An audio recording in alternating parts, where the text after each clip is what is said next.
Hey guys, what is up? Today's video will show you how to enable voice isolation for phone calls on iOS 16.4. Enjoying our videos? Consider dropping a like or a sub. It only takes a second and it helps us a bunch. With that said, let's dive in. To do this, you will need to receive a phone call.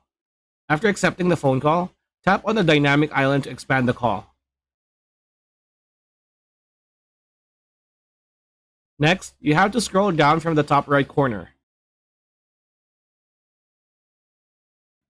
In the next screen, tap on the mic mode option.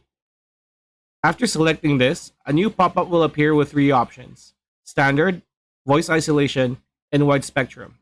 Select voice isolation and tap on it.